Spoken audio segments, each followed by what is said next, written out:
Hello B.El.Ed first year students. आज जो topic हम आपके सामने लेकर के आए हैं इसका नाम है NCTE, national council for teacher education, राष्ट्रीय शिक्षक शिक्षा परिषद।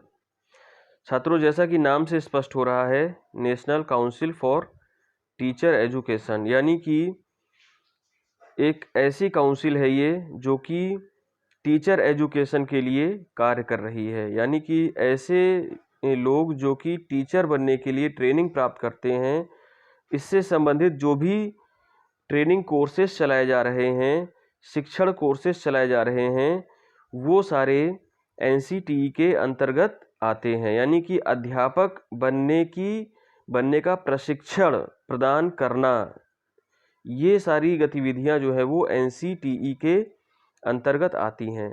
छात्रों, ये जो एनसीटीई है, शुरू के कुछ सालों में ये एनसीईआरटी के अंतर्गत कार्य करती रही। इसका मुख्यालय जो है वो एनसीईआरटी ही हुआ करता था।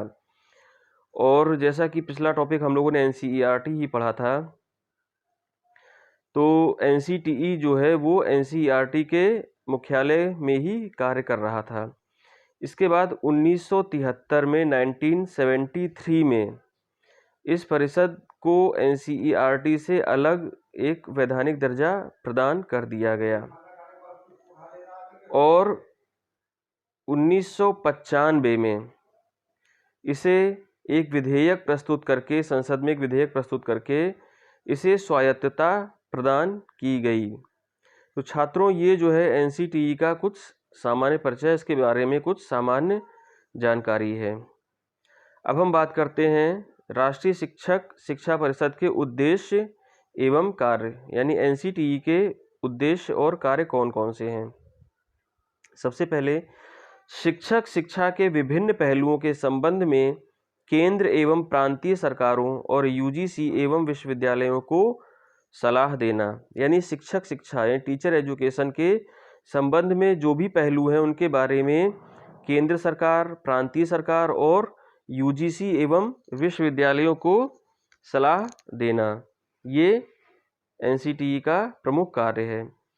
सभी प्रकार की शिक्षक शिक्षा संस्थाओं के लिए मानदंड निर्धारित करना। ऐसी संस्थाएं जहां पर टीचर एजुकेशन प्रोवाइड कराई जा रही है, उनके लिए मानदंडों को निर्धारित करना। सभी प्रकार की शिक्षक शिक्षा संस्थाओं के शिक्षकों की न्यूनतम शैक्षिक योग्यता निर्धारित करना और साथ ही उनके वेतनमान निर्धारित करना। जो भी टीचर एजुकेशन के इंस्टीट्यूशंस चल रहे हैं, जो भी संस्थाएं हैं, वहाँ पर जो शिक्षक कार्यरत है, यानी कि जो टीचर एजुकेशन, जो प्यूपिल टीचर को, जो भविष्य के शिक्षकों को ट्रेनिंग प्रदान कर रहे हैं, उन टीचर्स की न्यूनतम शैक्षिक योग्यता का निर्धारण करना और साथ ही साथ उनके वेतनमान या उनके सैलरी का निर्धारण करना।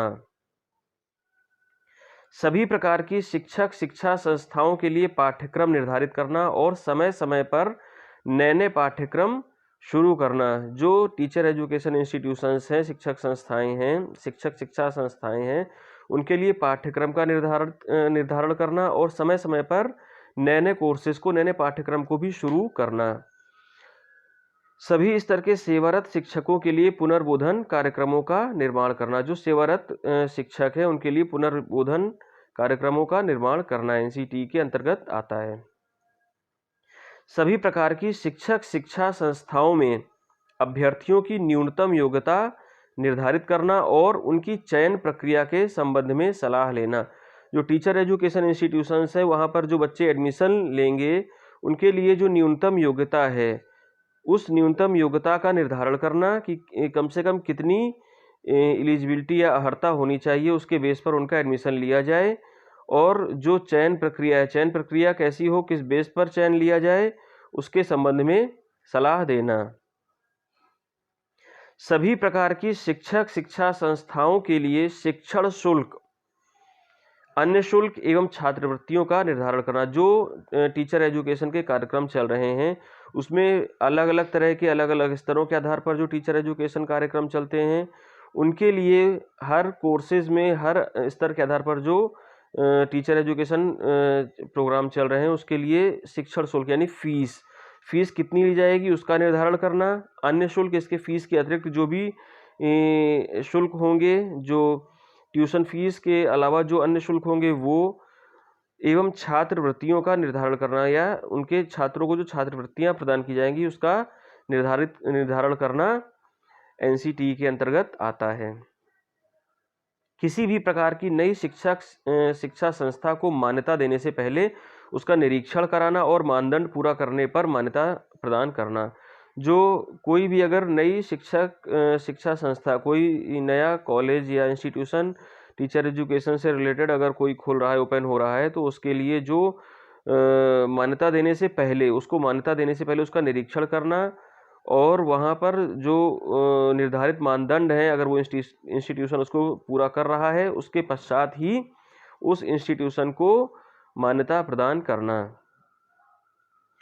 सभी प्रकार की शिक्षा संस्थाओं का समय समय पर निरीक्षण करना, उन्हें सुधार के लिए सुझाव देना और घटिया किस्म की संस्थाओं की मान्यता समाप्त करने की संस्तुति करना। जो ऑलरेडी शिक्षा संस्थाएं जो चल रही हैं, टीचर एजुकेशन के जो इंस्टीट्यूशंस चल रहे हैं, समय समय पर उनका निरीक्षण करना ये एनसीटी की जिम्मेदारी है और उसमें कौन कौन से सुधार हो सकते हैं उसके बारे में उन्हें सुझाव देना। और ऐसी शिक्षा संस्थाएं, टीचर एजुकेशन इंस्टीट्यूशंस जो सही स्तर पर कार्य नहीं कर रहे हैं या जिन्हें कहा जाए कि घटिया स्तर पर कार्य कर रहे हैं, उन्हें उनकी मान्यता को समाप्त करने की जिम्मेदारी भी एनसीटी के अंतर्गत आती है। शिक्षा से संबंधित सभी पक्षों का सर्वेक्षण कराना और सर्वेक्षण परिणामों को प्रकाशित एवं प्रसारित करना। तो जो भी शिक्षा से संबंधित संस्थाएं हैं उनका सर्वेक्षण कराना और सर्वेक्षण के फलस्वरूप जो भी चीज़ें हमारे समक्ष आ रही हैं उसको, उन परिणामों को प्रकाशित एवं प्रसारित करना। देश की सभी शिक्षा संस्थाओं में समन्वय स्थापित करना और किसी भी स्तर की शिक्षा के प्रसार में संतुलन बनाए रखना। जितनी भी देश की सभी शिक्षा संस्थाएं चल रही हैं उनमें आपस में समन्वय स्थापित करना ये एनसीटी की जिम्मेदारी है और उसके शिक्षा के प्रसार में एक संतुलन स्थापित करना भी एनसीटी की रिस्पॉन्सिबिलिटी है। शिक्षा के क्षेत्र में शोध कार्य एवं नवाचारों के प्रयोग को बढ़ावा देना और साथ ही शोध के स्तर को उन्नत करना। जो शिक्षक टीचर एजुकेशन से संबंधित जो भी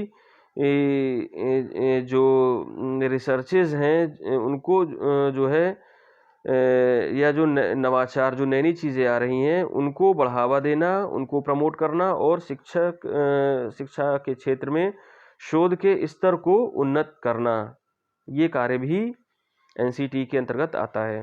केंद्र सरकार द्वारा शिक्षा के संबंध में लिए गए निर्णयों को क्रियान्वित करना।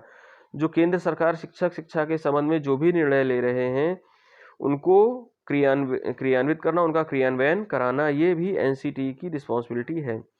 शिक्षा के व्यावसायीकरण को रोकना और इसके स्तरमान को बनाए रखना। जो टीचर एजुकेशन जो कार्यक्रम चल रहा है, जो शिक्षा चल रही है, उसका किसी भी तरह से उसका व्यवसायीकरण करने से रोकना, ये एनसीटी की रिस्पॉन्सिबिलिटी है और उसका एक स्टैंडर्ड मेंटेन रखना।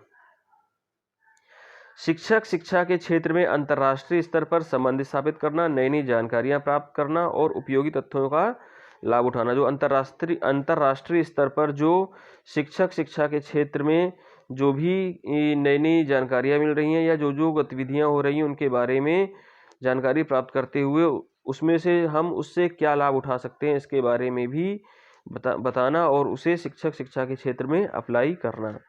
तो छात्रों, ये टॉपिक आज हम यहीं पर कंप्लीट करते हैं, आगे क्लास में मिलेंगे। धन्यवाद।